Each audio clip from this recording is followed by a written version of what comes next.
Yeah, I mean, it's just so interesting, because we were reading Black Power, Politics of Liberation, and I saw that you quoted that book quite often, along with H. Rat Brown, because he was one of your, beginning quotes. And then we also read Malcolm X by Any Means Necessary, Final Speeches, and your book like was able to kind of bring a lot of concepts together and really put legs under, a lot of different it put legs up under, different, just a lot of different ideas from like an H. Rap Brown, from a Charles Hamilton, from a Kwame Ture, who was Stokely Carmichael at the time. It really illustrated what was going on. One of the things that really was very controversial was, of course, H. Rap Brown's position of, the system and how his analysis in terms of you can't build where something exists, as well as the commentary of Malcolm X and even in Aubrey Barnett when they were criticizing the nation, and just kind of bringing together the analysis of how capitalism was just,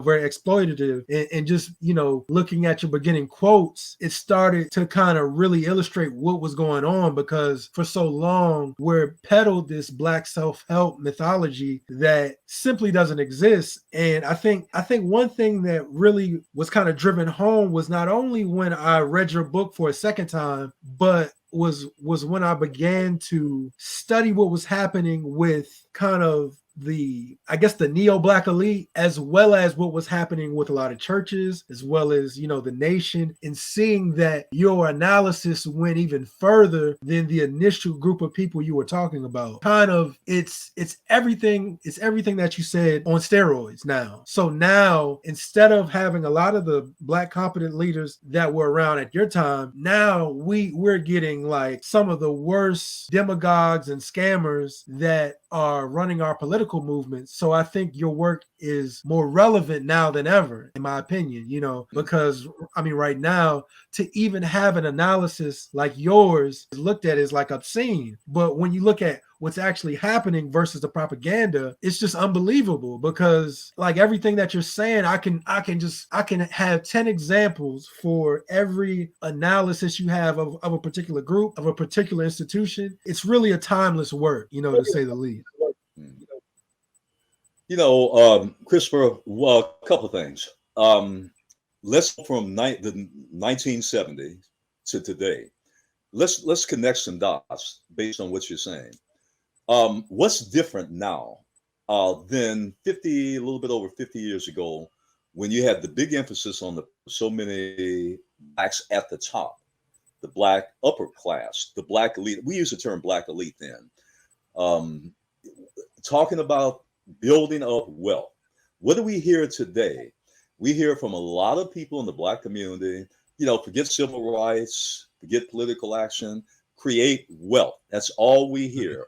Wealth, as if somehow magically, wealth is just create all this nirvana. Wealth is going to cure homelessness, disproportionate, as we well know, African American. Wealth somehow is going to end mass incarceration, as we well know, a disproportionate number of African Americans. Wealth somehow, just getting money and wealth, is somehow going to build up a community where you have literally the majority in underserved communities that are poor. And somehow wealth is going to change rotten, failing public education system, that has done a tremendous disservice, to young African Americans at all levels. So all of these are structural things. So it's still a myth. It was then to think that just getting tens of millions of dollars in your pocket or your business is somehow going to alleviate all the structural problems. That's number one. The second thing that hasn't changed, capitalism is still, in fact, if anything, Christopher, is even worse today. Now Yeah. we got the 1%.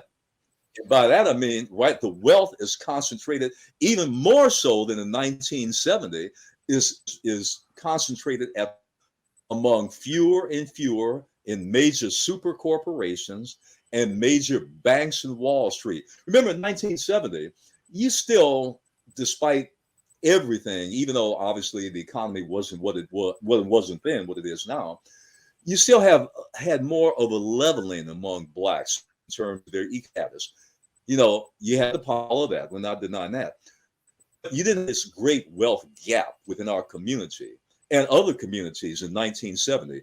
Well, Christopher, as you well know, I'm here to tell you today, the gap founding, not only within African American communities, but outside the community and in the general community, capitalism is still has not changed. It still comes down to one thing: a small percentage of owners at the top, the super rich that control all of the financial, industrial, commercial, and retail decisions at top to bottom, the whole economic food chain, top to bottom, they still control. Now, that's not to say, I think we have to say one thing, Christopher, in all fairness. Mhm. That's not to say and discourage African Americans from trying to, you know, businesses, be entrepreneurs, even young people. I don't have a problem with that. Mhm. To essentially build up, if you can, using all the mechanisms, building up a business for the community, if your head is screwed on right, in the Mhm. sense of not just getting wealthy and making money, you know, trying to get back and produce something productive in the community. No problem with that. And I didn't attack that, by the way, in the myth of black capitalism either. My Mhm. critique was the structural nature and the illusion that you can free yourself through a capitalist system and using the means of capitalism. That was my critique. It was not to say discourage those that want to be, you know, want to start businesses, have a particular skill and an expertise, and essentially very economically productive. I have no problem with that, and Mhm. I encourage that. Just don't have any illusions, though. Absolutely.